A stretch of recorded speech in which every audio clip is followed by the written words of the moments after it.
monkeypox. So if you want to hear an update and you don't already have our ID rounds link, just let me know and I'll be happy to share that and add you to the distribution list. If you're interested, you can attend either in person or virtually, and there is a lunch available.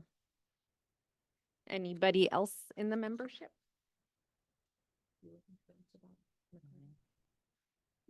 All right, Dr. McCarter is not here with us tonight, but for First Coast, it's going to be held from February 7th to 8th, February 7th and 8th, and early bird registration prices and November 30th. So please, please, please, please go ahead and snag that deal before time runs out. Hologic has graciously, oh, excuse me, membership report. Matt. Oh, yes, we're, Sorry, we're gonna be doing Sorry, this. So right now, all the checks that I've received have been cashed or deposited, and every person that has paid on Zoom has all been tabulated. We're around 65 members right now. So thank you so much for paying your dues. Also, the website has been updated. So the meetings, the last 2 meetings of this year have been put up on the website. So if you want to go back and watch those, please do. And I also, for temporarily, pardon the dust on the website, I took down 2 of the past seasons of videos. I'm going to put them back up, but in more of a archived manner because it was starting to get like cluttered at the top of the website. If anybody has any issues with anything on the website, let me know. And I think that's all. If you haven't paid, pay. Beth, do you have anything apart from what you said earlier? Are you good? Oh. Yeah, RSVP. All right, thank you for RSVP. And make sure you do it for the future. Okay. And then I want to go on to say that Hologic has graciously agreed to sponsor this meeting. A big thanks goes to Shane McCann and Hologic for supporting Jam. Unfortunately, Shane could not be with us because he is under the weather. But you know, we have delicious mo's. Thank you, Shane. All right. We are gonna go into the presentation. So the title of our presentation for tonight is called Social Media for Microlearning, a Necessary Evil. Tonight we have Dr. Frances Valencia Shelton. She is the Clinical Infectious Diagnostics Director for Baptist Health System. She oversees the scientific direction of the Infectious Diagnostic Laboratory and serves on the system-wide hospital committees and collaborations. She received her PhD in experimental pathology from the University of Texas Medical Branch in Galveston, Texas, and completed a fellowship in medical microbiology and public health at the University of Rochester in Rochester, New York. She serves on the ASM Laboratory Practices Subcommittee, whose mission is to provide expert guidance on the issues that impact the science and technology of clinical and public health microbiology laboratory practice. Her career interests include defining and utilizing clinical best practice for testing and reporting, optimizing traditional and novel infectious diagnostic testing methodologies for patient-centered clinical testing through collaborative clinical workflows. She is equally interested in educating and mentoring others in the field of clinical microbiology.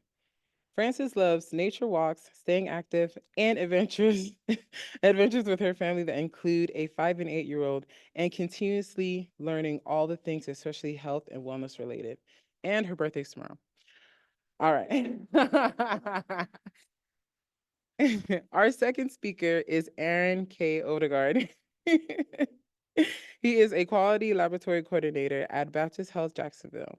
He also serves as an adjunct assistant professor at both University of Arkansas for Medical Sciences and Santa Fe College. He received his master's degree in biomedical sciences, molecular pharmacology, and experimental therapeutics from Mayo Graduate School of Biomedical Sciences. Mr. Odegaard is passionate about medical laboratory sciences. He serves as a member of the ASCP Social Media DEI and Path Check committees and the ASCP Commission on the Continuing Professional Development. He enjoys educating the public, students, and professionals on the topics of leadership, mentorship, and medical laboratory sciences through many platforms, including the classrooms and local regional meetings and on social media. Please welcome Francis and Aaron. I'll give it to the first.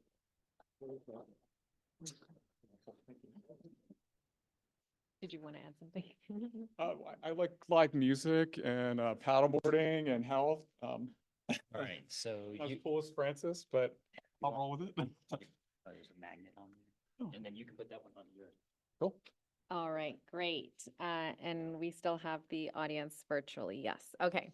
Well, happy election night, everyone. Thank you all for attending in person and online virtually, despite the competing attention and likely robust conversations going on social media right now. I'm sure some will be running to it, and hopefully some are not too distracted at home by it. So we are going to be your social media team.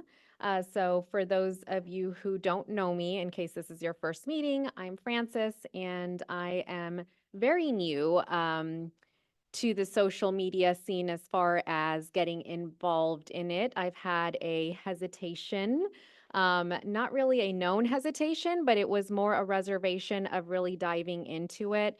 I didn't think I had the time, or I had, I wanted to make sure that my extra time was spent invested in my family and on my more spiritual side. And I found that I can have it all in a sense, just not all at the same time. So I will throw some tidbits on there about me. And Erin, if you want to share a little bit about your social media kind of involvement. Sure. So for me, I'm not the best at social media, but I'm open to like trying new things and trying to like pick a platform. So as far as social media, I've joined the ACP, their social media committee, and I've been able to kind of learn more about the power of social media, about the metrics that are there, and just having fun. So sometimes you just need to look at baby zoo animals during your break, and social media is a kind of a fun place to do it. But at the same time, you can be on Twitter and look at a journal paper. So Yes. we're hoping to. So we are your SoMe team, social media team, and you hear us. We're not the experts. We reached out to a lot of experts, and we're sharing what we look into and what we want to share, and hopefully get y'all to do the same. So if we can do it, you can all do it too. Yes. Okay, so for disclosures, just the standard disclosure that, these are our views, they're not the view of our medical system. So it's like the fine print when you hear like about a drug. We have no conflicts of interest with this program. We're just having fun. And this is not going to be focused too much on a content creation course, because you could spend hours creating. There are tons of resources that we hope to kind of bring to you to let you see areas and people that have the content created, but can also teach you how to create the content as well. So let you know what's out there.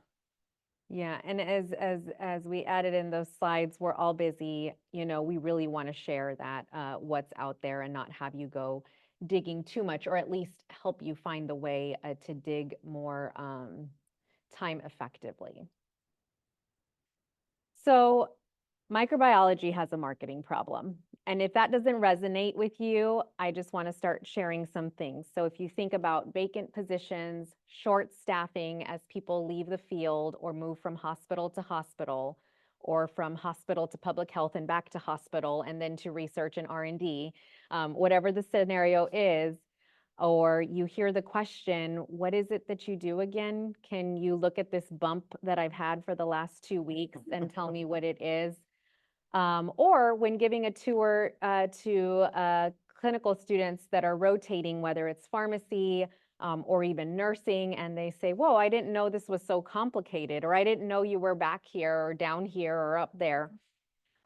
We as microbiologists have a passion for our field, and I sense that whenever I'm interacting with any one of you, with anyone in the field of just lab professionals. But we as individual professionals fall short of sharing that passion. And I'm definitely not calling anyone out there, because I am the same way. And I do know some gurus out there that we will be sharing of. And really sharing our passion of micro is so that we can gain recognition for the value that we provide, to immediately bring us to mind when being at the table on topics that are actually important to us, and attract others to the field and retain people in the field. So social media really has allowed the community to slowly start moving the needle on visibility, but it takes a village. It really does. Our goal tonight is to help each and every one of you more easily use the tools that are available out there to consume and use social media to bring more visibility to the profession of microbiology, using social media as the leverage. So we're going to go from what is micro to knowing exactly how to share micro. Okay, so our learning objectives for tonight, because we always have those, is to highlight a way in which you can use social media to share knowledge with and engage people outside of the microbiology laboratory, to share tips and resources. Sorry, I have a delay here. To share tips and resources on how you can share what we do to those that may be interested in our field if they only knew more about what we do. To share ways in which you can easily consume, obtain, and utilize education for self and internal growth and retention. Really, our overarching goal is to give you the why and how for making microbiology visible.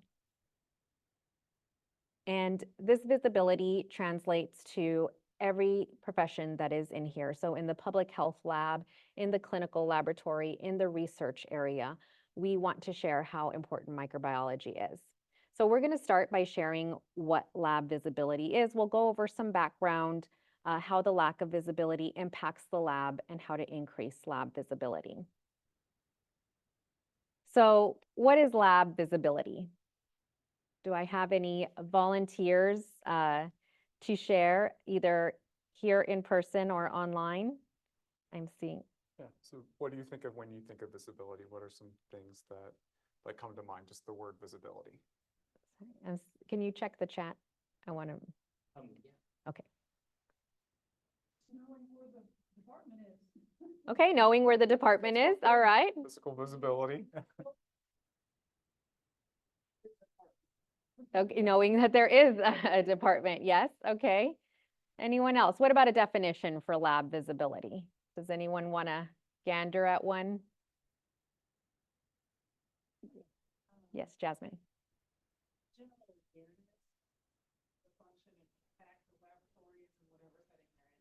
Okay, general awareness and the function of laboratories in whatever setting they're in. I like that definition. Okay, well, thank you for humoring me. I don't have an official definition. I made it up, and I like the way it sounded. Public and professional awareness of what the laboratory contributes to human health. So, I mean, and that really translates to all of the disciplines that we're in. So how do we know it's lacking?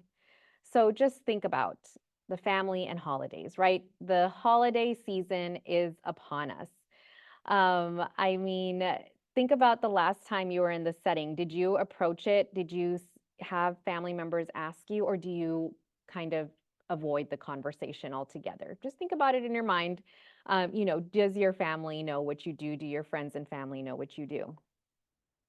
Also, another thing to think about with realizing that lab visibility isn't necessarily there is if you've ever been at the table with other departments, whether it's been in a social setting or in a professional setting or a committee where you're hearing the conversations and you're hearing that they don't quite understand the complexities of lab. Lab comes up, lab messed up, lab did something, but they don't understand the complexities behind that.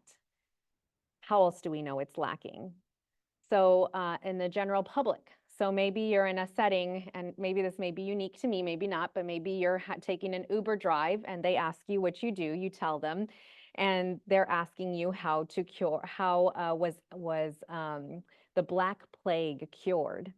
And so it's just, awareness of what the profession is that a lot of people just don't have. And these may be very unique to me, but I'm sure you came up with at least one scenario in your mind that touched on one of these areas. Yeah, and I've gotten a lot of that too, where people just don't know what you do. You go home and they ask, okay, is it like CSI? Or you look at TV and like the doctors are literally just standing over the scope and you're like, it doesn't work like that. It's not like that. But no one kind of sees it, so. Yeah, sorry, that meme was supposed to pop up sooner, but I'll give y'all a second just to look at it.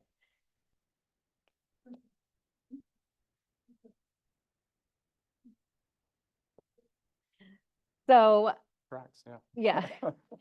So the lack of visibility and the impact of the lack of visibility, what is that? So organizational impact. So if you're thinking of the system that you work in, whether it be in a research setting, a public health setting, or in the clinical lab, there tends to be a lack of recognition and appreciation for the department in the organization.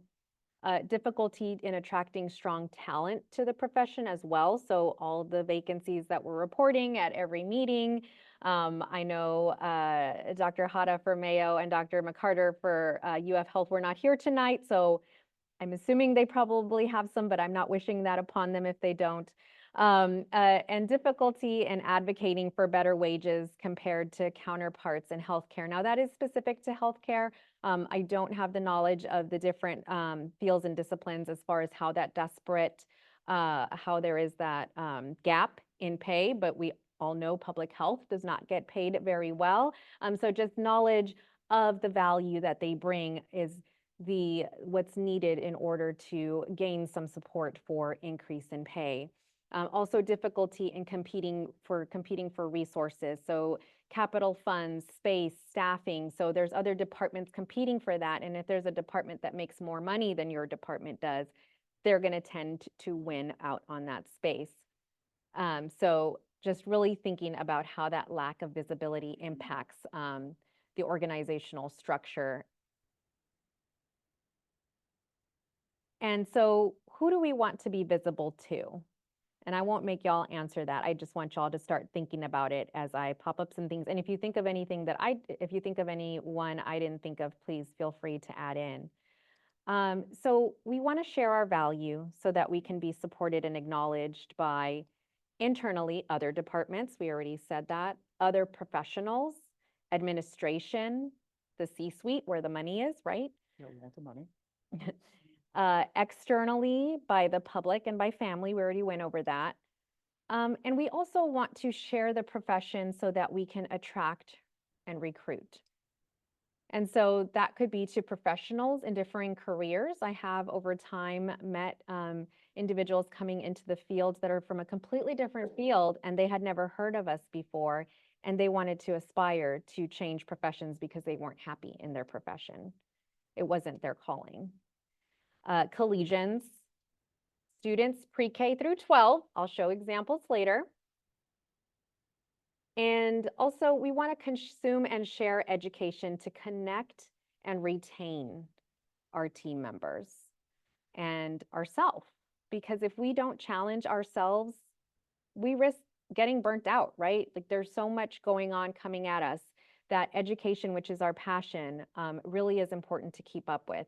And the public, educating the public, because we all see the false information that is out there. And if we're not sharing the true information, that can get lost.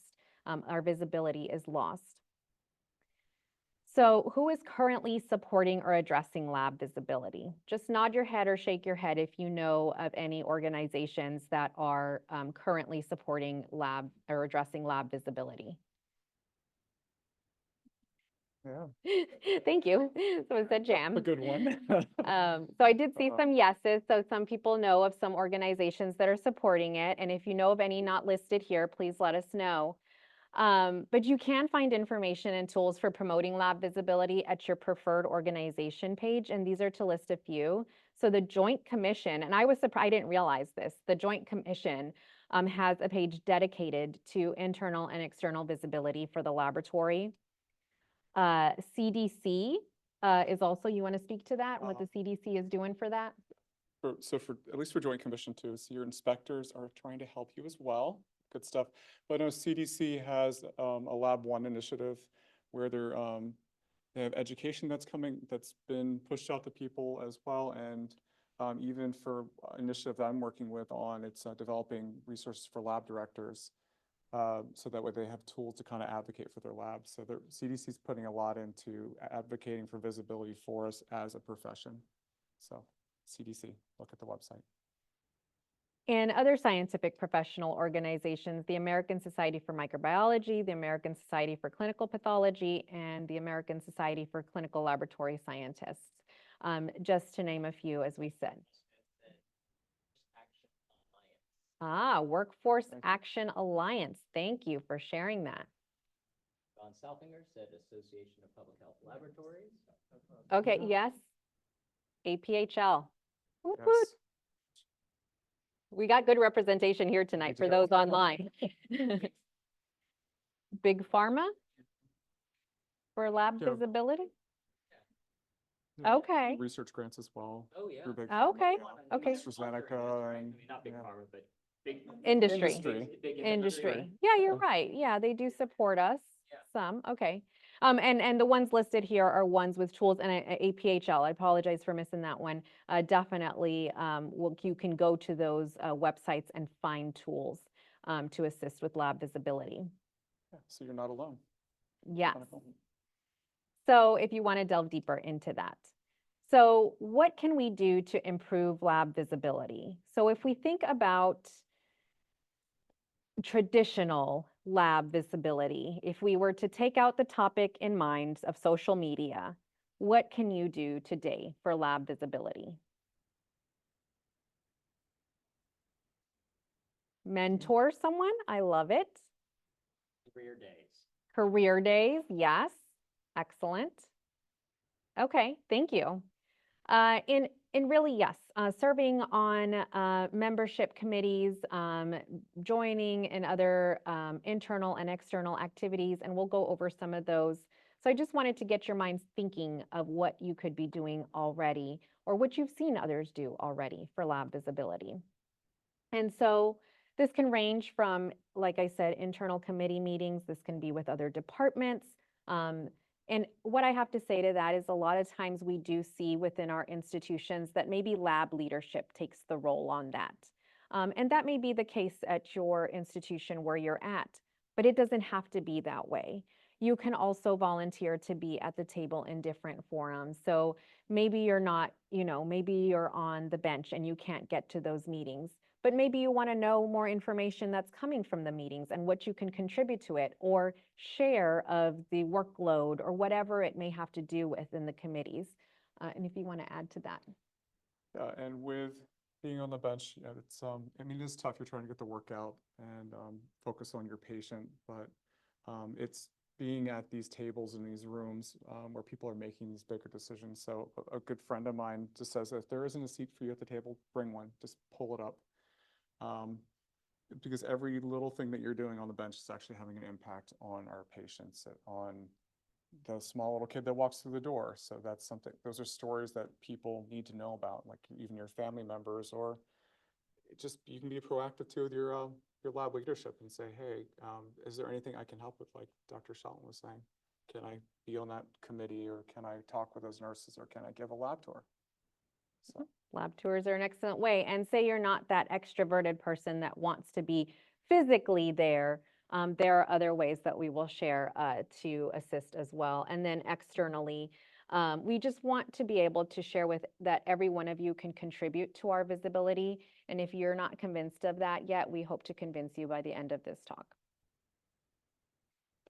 Okay, so to kind of bring in a little bit of numbers. So for internal and external organizational value, so what value do we bring?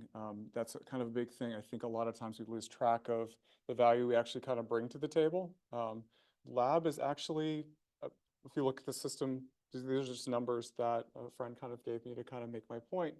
Just as a system, look at all the revenue we're bringing in. We're one of the top revenue generators for our health system. System value could be, for public health, could be generally just the value you're bringing to the community that people really might not be aware of. Even with operations, we're doing all these tests, we're impacting all these patients. And then, so internally, we're helping to kind of keep our health systems going, but also we're impacting the patients around us. So there are we've all heard the fact that 70% of diagnostic, most of decisions are made based on the lab tests that we do. So we need to kind of be a little more proud of that. We wouldn't be able to have surgeries without our transfusion medicine people. Microbiology, we wouldn't be able to, you didn't know what antibiotic to treat with. What are you going to do? So as a whole, internally and externally, we're adding all this value, and it's easy to lose track of that. But your C-suite and your hospital kind of need to know that, you know, you're making money, you're bringing in revenue, you're bringing in more patients. So that's kind of how I like to think about it as a whole. Okay. So for our community and our professional value, can you guys think of some things in your community that you guys do? Like, how does what you do every day impact the person down the street or at the grocery store? Or even the person that might be eating at McDonald's and might rethink, maybe I shouldn't have that quarter pounder with cheese.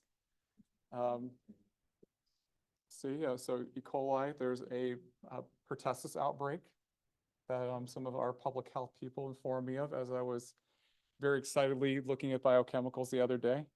But there's all these things that we do that people have no idea that impact public health. Even if Naegleria fowleri, it's a huge one. You have to let your epidemiologist know right away to shut down certain areas so more people aren't exposed. So there's all sorts of really cool things that we do that people just don't know. Yeah, so we definitely want to speak to that. And so all of that sounds well and good. So I've got more stuff I gotta do. So if you're like this lab professional over here, he's very good looking, by the way. You have a lot of things on your mind. You're being asked to do more things with less. We're being given less federal funding, less people, there are less programs. So if you're anything like me, you're like, oh my gosh, I'm exhausted. I have no resources. How am I going to do this? I kind of almost want to run away and join the circus, but I can't do that. I got to be visible. I got to be a champion. So help is on the way, just like Mrs. Doubtfire. So everyone out there gets to kind of help us be a member of the laboratory care service team and bring contributions to the table. You have information, you have knowledge, you're able to solve problems that people need to know about. And we've got some great ways for you to do that. So it's easy, you're going to see. We're going to make it easy. Yes. So now that you know the need for lab visibility and some idea of what is included in it, we'll share how you can use social media for this. I just really wanted to use this meme because it was cute. I just love it. I love microbiota, and so it was great. But we'll be sharing resources and tips on how to do it while sharing how it supports and promotes lab visibility. So what do you think of when you hear the word social media? Just shout it out. Could be cat pictures, cultures. Anybody in the chat? Social media, what do you think? X. That's fair. Used to be Twitter. That's fair. Anyone else? Oh, I thought that was you. Oh, okay. We don't think of anything when we think of social media. We're not on it at all. Facebook, okay. Oh.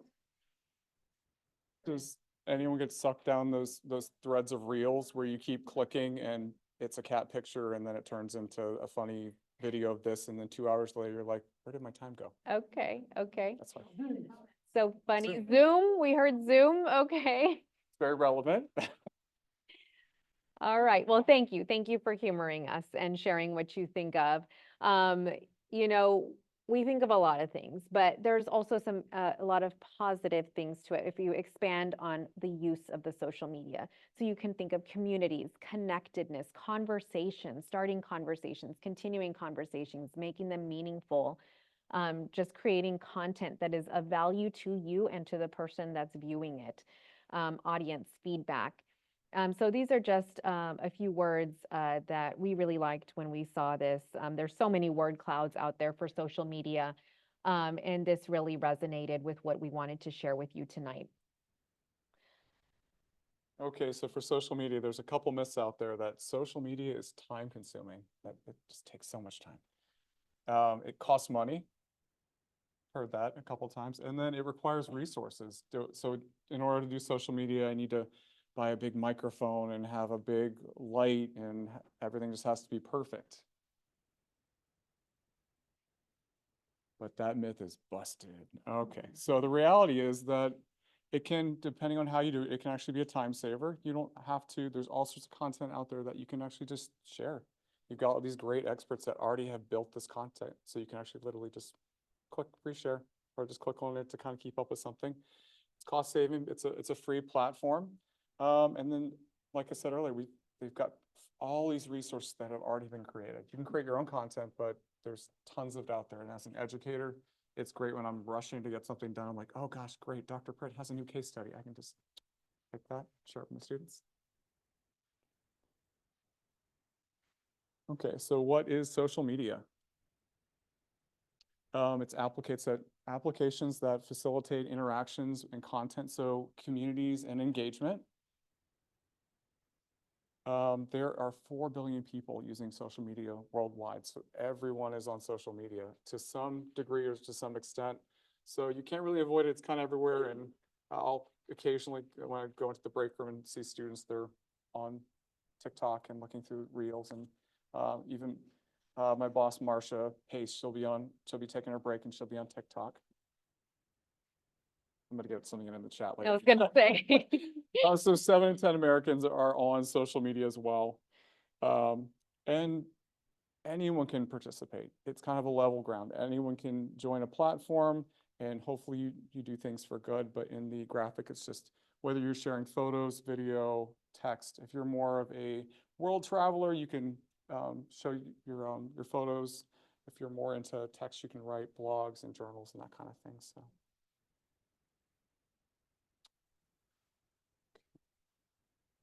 So why even do social media? So this crazy group of CAP inspectors right here. But you can, when you go to conferences and meetings, you can network beyond just the meeting. Most conferences and things have hashtags, which we're going to talk about a little bit, which kind of connect you to the other members. So you can start a conversation with someone that was at this meeting, and you can go into, if you're wanting to talk about multi-drug resistant panels for mycobacteria, like I did with Matthew. If you're at the same conference, we could continue that conversation on. Entertainment. So if you're just tired and you want to look at baby animals, kind of do that at lunch. You can kind of build your brand. I know that kind of sounds cheesy, but kind of what you're known for as a professional. So if that's an option that you want to do, you can have interactive education. So one of our experts created an entire hematology cell bowl show using an app, and it turned into this fun competition with 80 student teams across the country. So one of our previous players is out there. But it's just kind of a fun way to do that and to have community involvement and engagement. So is there a charity or something that you are heavily involved with? For me, it's like breast cancer is a big thing because of my sister. But you can promote these events, these outreach events. If you're going to be at a career fair, you can actually promote that as well. And with all these platforms, the data is there to kind of support you. They have great analytics, so you can see how you're kind of doing. And I kind of like to always say that I like to weave DE&I into all of that. You want to be inclusive. You don't want to be shunning people. You want to be bringing people in and bringing people along with you. So there's all these cool, I think cool kind of reasons. And I'm hidden in the back. Yeah. Okay, so we're all pretty much familiar with a lot of these different platforms, but just kind of to give you a nice infographic of some different social media platforms. Quite a few of us are already on Facebook. You can see that there's 2.7 billion people that are on Facebook. For me, it's a great way to kind of find out how family are doing. It's post trips, I'll post things as well. LinkedIn, so it's kind of like your living CV or your living resume. You can post professional content as well. Instagram, for me when I'm traveling, it's a great place to post images and then video as well, and they're usually shorter videos, and that's where I kind of catch myself. I thought I was cool and young because I was on Instagram, but I had a student inform me that I'm not as young as I think I am. So apparently the kids are on the TikTok these days. So I did join TikTok to see that it is actually easy. So I joined for this meeting. So a little bit of sacrifice there, but there's all sorts of great short, sweet content that's on there that can be fun, but also educational. And like like Matthew mentioned about X, X is, Dr. Halstead? Dr. Halstead being Oh, all Dr. over Halstead. the So X transition. Twitter is still, there are aspects of laboratory medicine Twitter that are still alive. There are a lot journal clubs that do live tweets. There are people that do live tweeting in meetings, but it's a great way to share kind of that quick content. And just, it'll hopefully calm down after the election. So then other forms of social media that you might not think, YouTube is a great one if you are good at producing video content and it's easy to upload. You can rate them and add comments. There is ResearchGate, so if you want to just talk about research, you've got a place for that. We got an app for that. Snapchat, if you like kind of that quick content, and Reddit. I'm not really too big on Reddit, but it's another kind of platform. So if at this point, after hearing about all these platforms, you're probably like that guy there, like, how do I keep up with these things? Oh my gosh, there's so many. But And I want to start by sharing the hashtag tool. So who is, just say, nod your head yes if you are familiar with the hashtag. Okay, I don't see everyone saying yes. And those who do know what a hashtag is, do you know how to use it? I might call on you. What is the purpose and use of the hashtag? TLDR, too long didn't read, like single word or single phrase to draw attention or to connect your post to other posts of similar topics, themes, theoretically. Okay, so yeah, so she was being shared that there's a single word that kind of relates it to other posts. And so what we wanted to get with this is using hashtags can also simplify that minefield of a million things out there on social media. So if you want to specifically look for clinical microbiology things, for plate rounds, things like that, you can put in that hashtag in the search bar of whatever application you're at, and it'll just bring up that topic. And sometimes, depending on the platform, you might not find anything. Maybe you typed in all of clinical microbiology, and then you type in Clin Micro. And we're going to share in some further slides some actual hashtags that are used quite frequently for your reference. Right now, I will be sharing these that are used more on the pathology side. And this is from a pathology medicine paper. So they just gave an example of the highly used pathology hashtags. But there are very specific med micro ones in there that we will be sharing later as well. So I just wanted to get that in there. okay, so with social media, you have to kind of know your desired audience. You have to meet people where they are. So if people remember from a couple years ago, there was an insurance commercial where these two ladies are talking about Facebook, and she quite doesn't have it, where she's got her little Facebook on her actual wall, and she's like, I unfriend you, and like pulls something off the wall. And the lady's like, that's not how this works at all. So you have to meet people where they are. You have to meet kind of the demographic that you're trying to reach, kind of where they are. So Instagram, I kind of mentioned, you're maybe posting more visual content. TikTok is that shorter kind of clips. So if you're showing different plates, that'd be a kind of great place to do that. Facebook is kind of what's already kind of happened. YouTube, if for me, if there's something I don't know how to do, sometimes I'm like, okay, let me just YouTube this. You can find all sorts of great content there. And people might not think about, so I put WW Weight Watchers on there. So a lot of health apps actually have social media built within it. So you've got these communities that you can engage with as you're trying to be healthier, as you're preparing for a marathon run or something, that there are these apps that actually do build in engagement. So Aaron likes to troll them with med micro. yes, I do. Like the Pebble. Yep. Okay, so kind of like I mentioned, knowing your audience, knowing where people are, we're all on our phones, so that's another thing to keep in track of. But Facebook is kind of already what happened. Twitter, just don't go on tonight,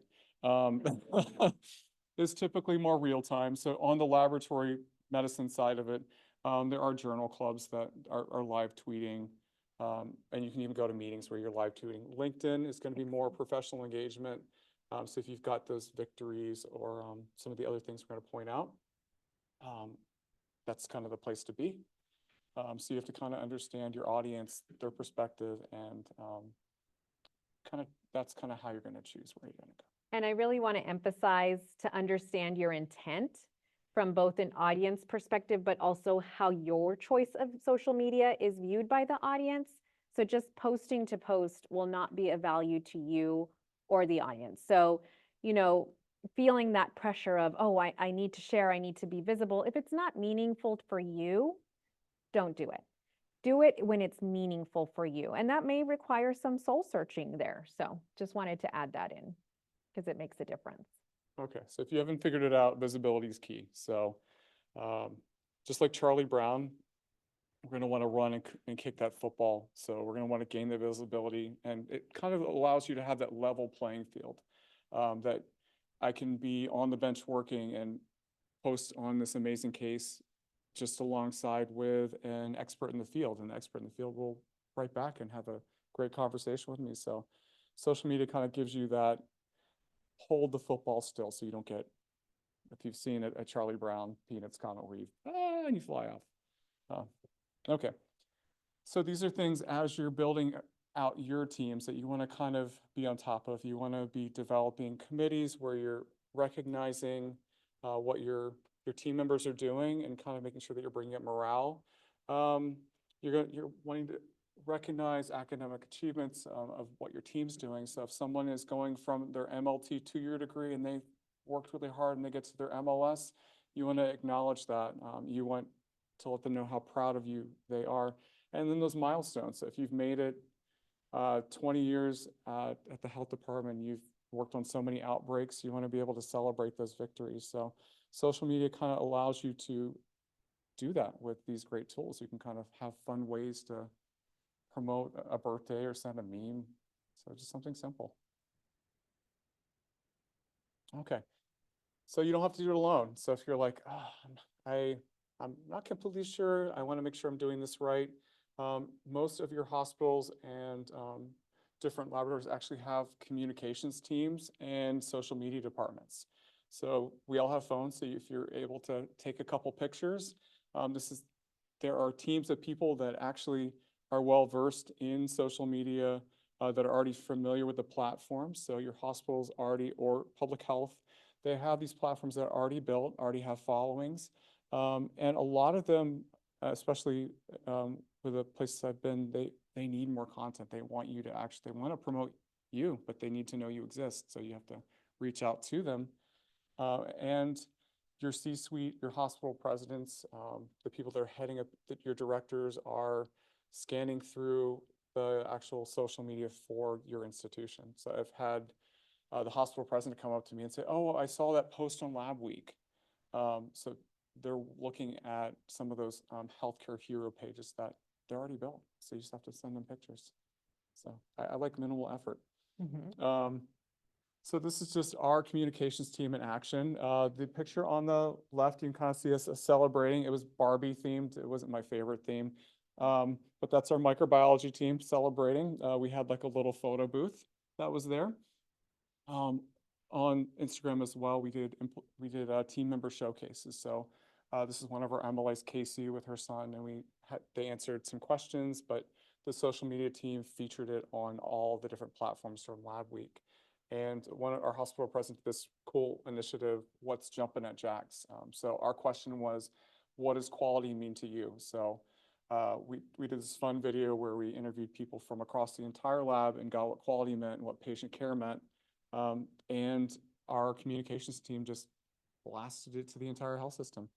And that was minimal work on our effort, but they got to see what quality meant to the lab and how we impact them. And now the kids.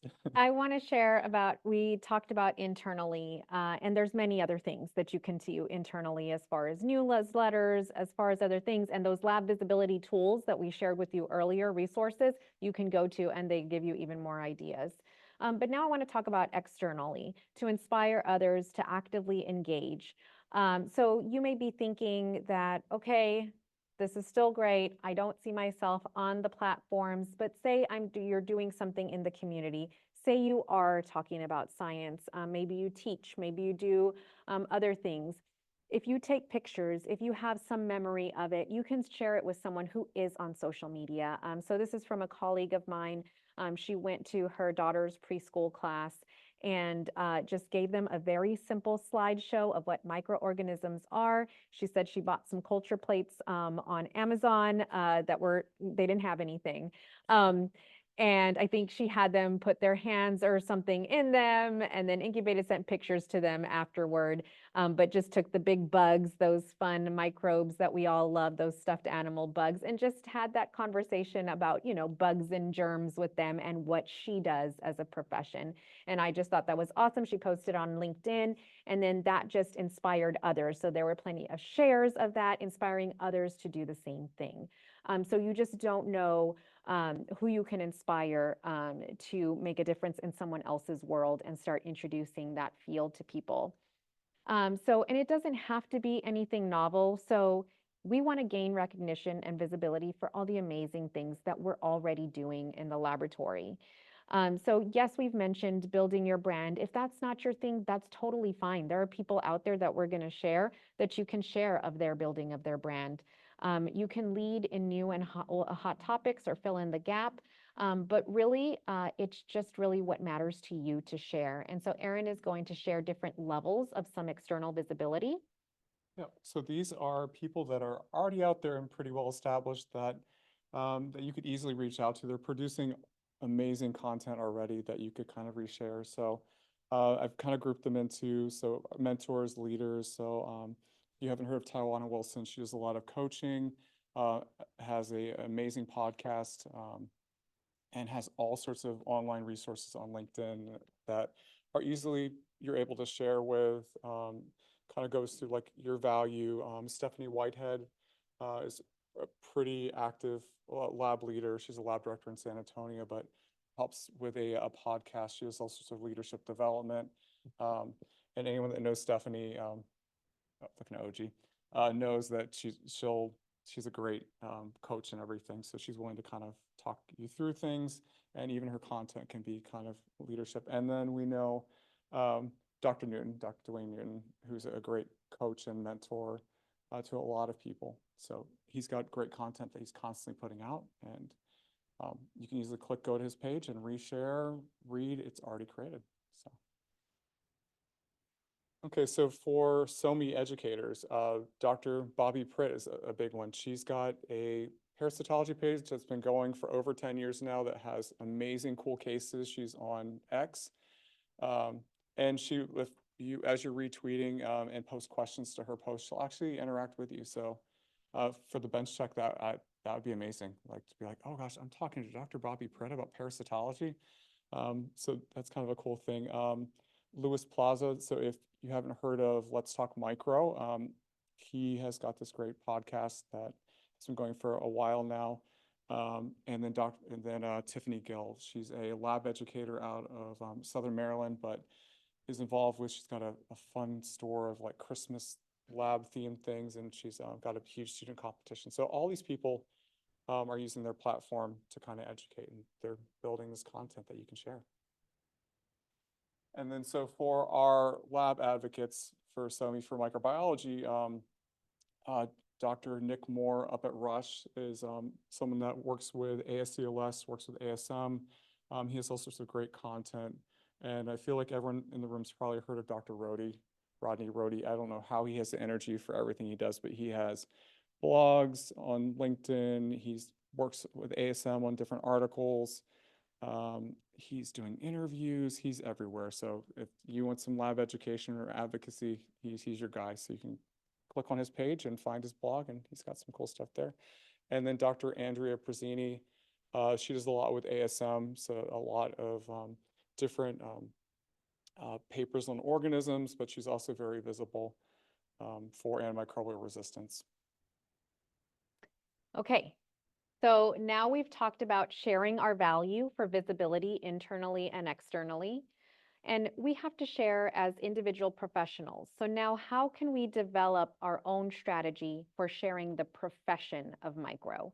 And why are we doing that? So we really want to do that to engage and recruit. So you've all been on the bench and you kind of get to that point where you're like, oh, I need more people. So with LinkedIn, you can easily promote your microbiology openings. Your creative team has already made up these postings. You can basically just start to retweet, get the word out, and recruit that person on the bench with you. And then you can even go a little further. And we want to recruit the next generation. So more kids learning about STEM and about microbiology. So you can easily go to a career fair and you can post, or you can actually just reshare the images that are there to kind of promote STEM. We want to be able to engage and recruit. So these are just some great examples of the Black Microbiologists Association bringing visibility and opportunities, and they're at a meeting. The middle graphic is from LabDrawer. It's two healthcare professionals that were in STEM that saw a need for more like ready to go kits for students. So they created these things called LabDrawer. So it's literally you buy the drawer and it's got a fun experiment. It's got Play-Doh to talk about red blood cells. It's got a Petri dish to talk about microbiology. So this is a great STEM event that they were running. And then we need more people. So you can, just like here, where we're trying to get our medical laboratory assistant too at Baptist. So if you know anybody, you can easily take that, share it, and you're expanding the reach of getting your new coworker and your staffing. And I just want to share that I've heard, I've asked before, done it the traditional way of asking, yeah, team, let me know if you have anyone that's looking for a job, but people don't always communicate that out loud. I'm sure you've had a friend or a colleague that has not really noticed that they wanted a change in career. And then all of a sudden, if they see the right career pop up, oh, maybe I will think about that. So that's just something to think about in sharing, that you just don't know if you don't ask and don't promote it. And so I am privileged to teach medical lab science students, which there's one in the room I didn't realize I had taught before. And I've been a mentor to fellows and residents and have found some of these resources just extremely useful. So I could recreate the wheel, or I could give everyone a tour, which I tend to do the tour. I do love that personal experience, but to give them a heads up. So in that bottom snippet, you're seeing go inside a clinical microbiology lab. And this from Hershey, and this is some years ago. This was 8 years ago. That was the one I found right away. But I know I've shown others from ASM that are within the last year or two. And so it's just looking in YouTube and searching. I put that at the very top. What do microbiologists do? There's also one from Science at Sheffield that talks about researching in microbiology, and she really goes into in depth in just 2.5 minutes of what is microbiology research and how it contributes to human health. And then there's also the public health careers page from the CDC that shares the profession from all the different aspects. So, it's easy to be able to have a conversation with someone. Say you're donating blood and you strike up a conversation and they say, yeah, I'm going back to school. I don't know what I want to do yet. You could leave that conversation like that. Or you could say, oh, well, you could try. And if you're not that extroverted person that wants to sell micro yourself, you can say, oh, how about you Google or YouTube clinical microbiology? It's what I do.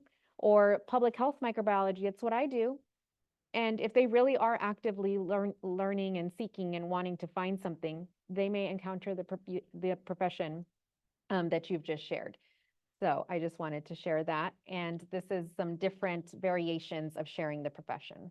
And to just comment on that real quick, it does actually work at Ale House. I had the server that actually was there asked me what I did, and she learned more about it, and actually ran into her later on, and she was doing her clinical rotation because we had that conversation, and then now she works in our lab. So you never know when those conversations are actually going to impact and make a difference. So I explored TikTok a little bit, so you can kind of see some of the things I found.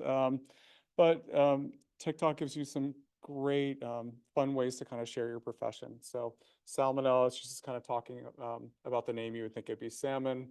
You can actually share in different languages, so you can share like gram negatives.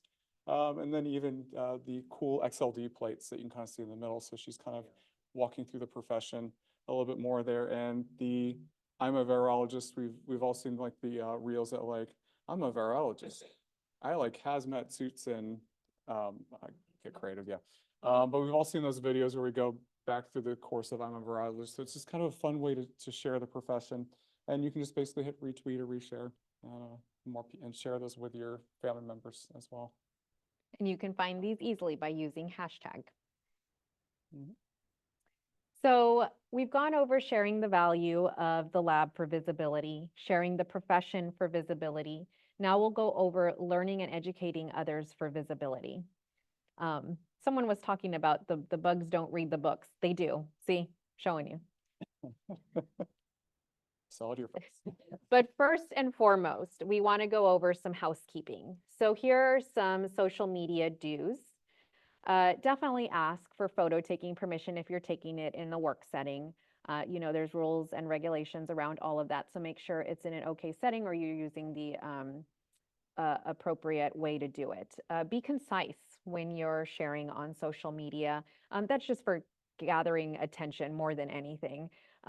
Just key case information, descriptions, and biochemicals if you're going the route of specifics of microbiology, and add appropriate hashtags so that it can get attention.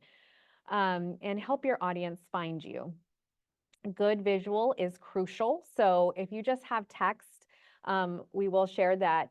That's great. That's still a starting point, but you might not get the attention of people. You know, just think about what you would want to look at. What would catch your attention? I mean, you could actually put a picture of something that's not really relevant to the statement you're making.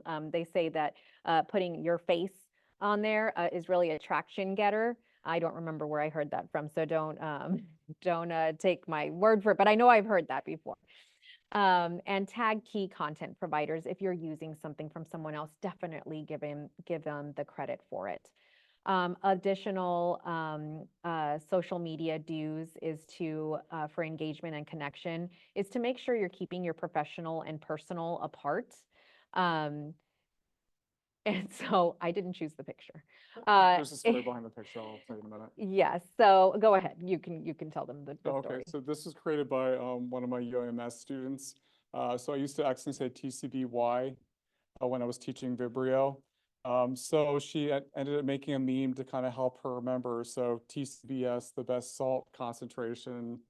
So it's a fun way for her to engage and to remember her Vibrio and TCB1 or TCBS. Yeah, so just something fun. So, and additional do's are engage with polls, open-ended questions and pictures, use short video clips and memes, and just keep up with the literature. But again, do what calls to you. So I'll let Erin go over the do nots.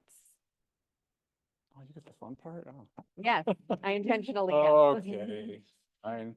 Okay, so like with everything, you want to make sure that there's no PHI. Double check that. You have social media, your patients have social media. So we can look at this picture. It's a great, beautiful picture of cell culture, but oh gosh, if you look at where the arrow is, oh no, there's some PHI right there. And you have to be careful with when you're posting some of these cases. If it's a very unique case, you might want to share it with your colleagues and use like hashtags to kind of connect and discuss it. But your patient could easily be following you and be like, oh, that's my culture. Oh, crap. That unique thing about me is now there. So you have to kind of be careful about if it's extremely unique. You can hold off a little bit. I held off on a case for like 15 years and then posted. Don't rant. So we've all been on those Facebook pages and where people are complaining about the profession. Oh, I don't have enough people. I don't understand. No one's helping me. ACP is not doing anything. But you guys are going to be that. You're going to be part of that solution. So only positive things add value. So word of caution for this tale, if you've seeing Hercules. Know your hospital's social media policies. Be familiar with what you can and what you can't post. You want to actually be adding to the discussion, not creating a headache or losing the awesome job you have. So if you have a big idea or a big project, you can discuss it with lab leadership. You can discuss it with your communications team because they'll actually help you promote it. As you could kind of see, there was minimal effort and great lab week visibility. So you've got that great team. And there are trolls out there, just like Princess Poppy. So you're going to run across people that are going to have negative things to say, but as long as you're adding value, don't be afraid to report abusive behavior. If someone's saying something that's negative or bad, you can report it. Okay, so from a lab educator perspective, social media actually is pretty involved with micro learning and assessment. So with micro learning, a big thing now is that you want to give students a 30 to 60-minute kind of quick little thing where you're giving them little bits of content, and that kind of is increasing learning, along with assessment as well. So you can use a case study and add polls and kind of assess where your student is. So the first graphics is, a great case study, shows the essential things like the gram stain, the Buy Next Now card, the culture, and then in the middle, there's a nice reel. It's like a 30 to 60-second bit of education. And the dangerous thing is you start scrolling and 3 hours later, you're still scrolling. And then finally, the order of the draw. So just lab education in general. So kind of as I kind of alluded to that, as microbiologists and as professionals, we have to be able to think past that standard. You take the test and you sit in a room. You have to think of kind of cool ways that you can actually bring these platforms into education, because people are already on TikTok, they're already on Facebook. So why not actually use those tools that people are really good at, meet the students kind of where they are, and teach them like a great skill about, if they're doing some like a 30-second reel, that's teaching them how to condense knowledge into a great elevator pitch. So if you're in the elevator with your hospital president, they'll be able to advocate for the lab, just so you're teaching them that skill. And so here are some awesome hashtags that we shared that we would share with you. So you'll have those for your reference. And do you want to speak to the picture there? Go ahead. Oh, I don't know what the picture is. You put it there. Okay, it's rotococcuses. So this is Dr. Nick Moore, and he's sharing a clinical case that he shared during his rounds. So the cool thing is he used, you can use the hashtag ID rounds or some of the micro related ones. When you click on them, it'll pull you to similar content, like different educational rounds, but then also introduce you to other people that are interested in similar topics. So you can actually learn more and also connect with people that are doing more bacteriology. So kind of a cool thing. And then even educating beyond the classroom. So the first image is from TikTok. It's a quick little reel that talks about Neisseria meningitis. And then even with some of our journal papers. So if you wrote this cool paper, you can actually go ahead and post it to Twitter. And Dr. Prasini does this really well, where she includes some initial hashtags and then she starts a conversation and kind of builds off the paper. So people can kind of read the paper and you'll start a dialogue with them. So that the middle screen there. And then if you're more of a YouTube fan, she does a great job just talking about scarlet fever and all these common microbiology things that, she's a pretty dynamic speaker if you've ever gotten to hear her. She's real tiny, but very dynamic.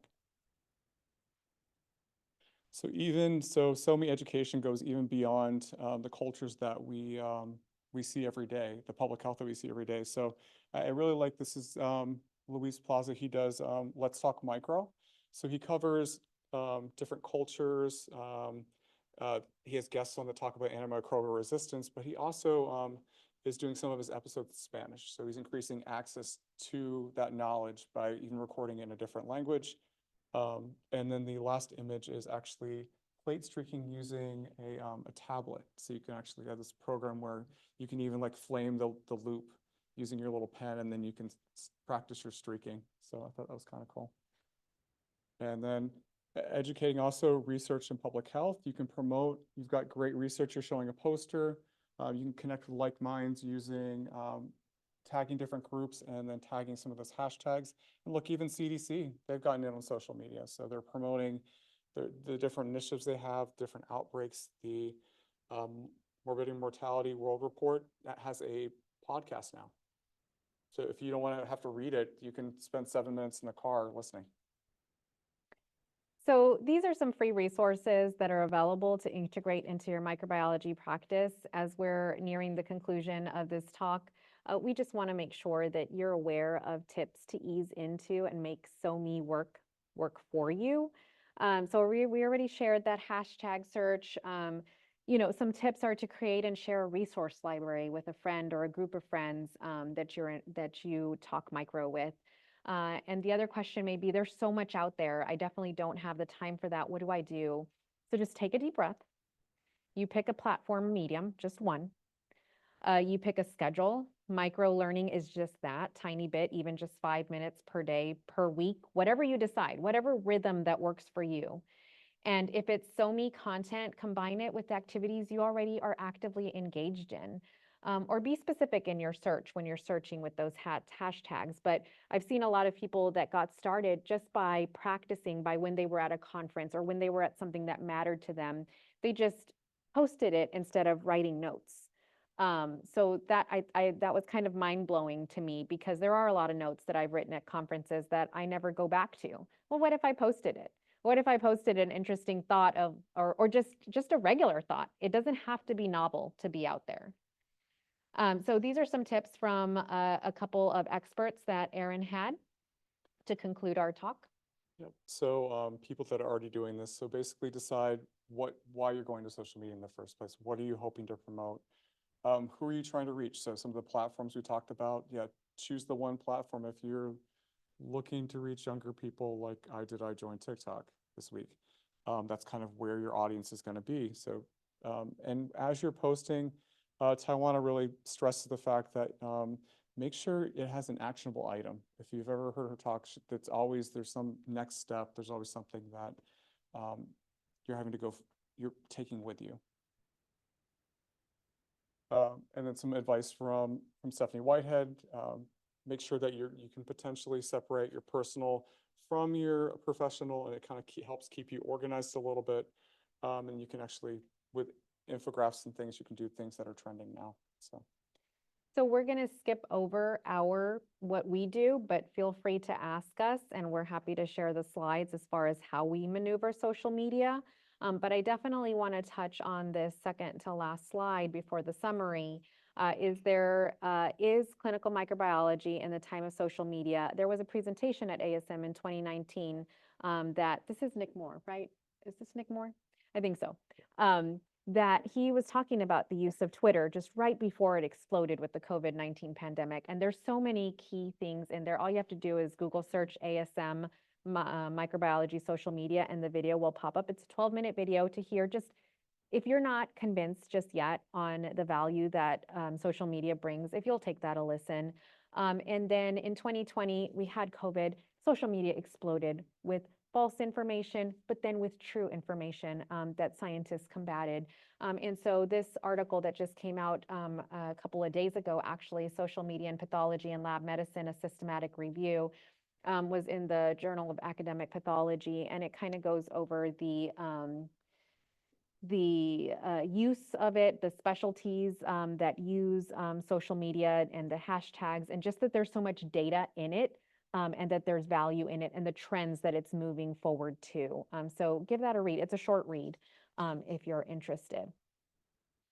And so really tonight, we gave you examples of internal and external visibility to get you started on ideas to contribute within your own institution. For visibility and recruitment, share the profession of micro through videos and memes. Make it easy, just stuff you're already seeing anyway. And if you're not on it, microlearning is everywhere. Embrace it in the pockets of time to educate yourself and others. It really equals relevance and visibility. And not everyone is best at this, right? Not everyone is going to get onto this. So leverage everything together. Stronger Together. That's actually from ASCP. I used to think that Erin made that up, but it's from ASCP of being stronger together. It's That's that correct. we're not all strong in the different areas. And so while we may have a weakness in social media, someone else may have a strength in that, but a weakness in the expertise. And so just partner up with other people you see involved in social media and take action now. I just ask you that if you'll take a moment, I know we're at the end, just to write down one platform you want to commit to, just one platform and just one thing that is of value to you that you want to share and a day in which you'll do that. If you'll just take a moment to do that, that'll get you started to move forward with using some social media.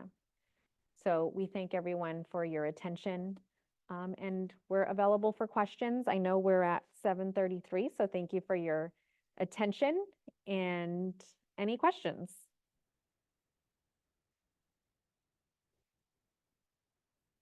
Yes, Barry. Memes, there seems to be more of a, I guess, a derogatory thought about memes. Is that true, or is it just there tends to, what is memes to begin with? As opposed to blogs? So my understanding, and then Erin can correct me if I'm wrong, of a meme is when you have a picture, any picture, that you then add your own words into it to make it funny or relevant. I think Erin in there had a picture of, a microbiologist looking back at E. coli like they were sexy or something like that. Like, it's just something to bring it to the attention. I know of all the ones that I thought of, that's the one I thought of. So do you have a better definition of what a meme is? Actually, from the audience, I have a very passionate audience member back there. Okay, so what do you think? Edit, so the idea that like you have a core thing and then everyone, it kind of self-replicates. The image that you're talking about is an original image that caught on and then people took it and imposed their own interpretation Right. on it, therefore transitioning it from a stock icon image into a meme. Just adding text to a picture to make it your own doesn't qualify it as a meme. There has to be a level, a threshold of sharing and other usage and an implied understanding that what's going on in the context of that picture. So everyone knows that in that particular picture, what's happening is the girl is questioning the guy that she's with, looking at the new guy. And so you basically label them with whatever you want to say that she is questioning her choice on,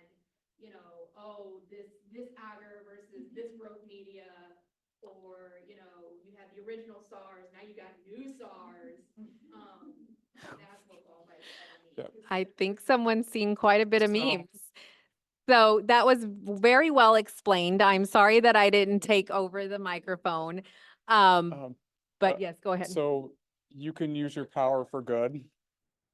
So you can have a meme that catches on and you can share that. Some of them can be a little off-putting, but you can actually, if it's something that you have value with in the lab and it's actually just funny or comical, then you can share it. So it's kind of like a Spider-Man thing. You've got power, but you want to make it for good. Would you agree? I think so. Well, we'll be around if there's more questions, and we definitely don't want to hold y'all up tonight. Thank you so much for your attention, and this will be posted, and we're happy to share the slides if there's anything that you want to see sooner, because you're avidly going to go follow a certain person that we shared or whatever it was. So thank you all for your attention, and y'all have a great evening.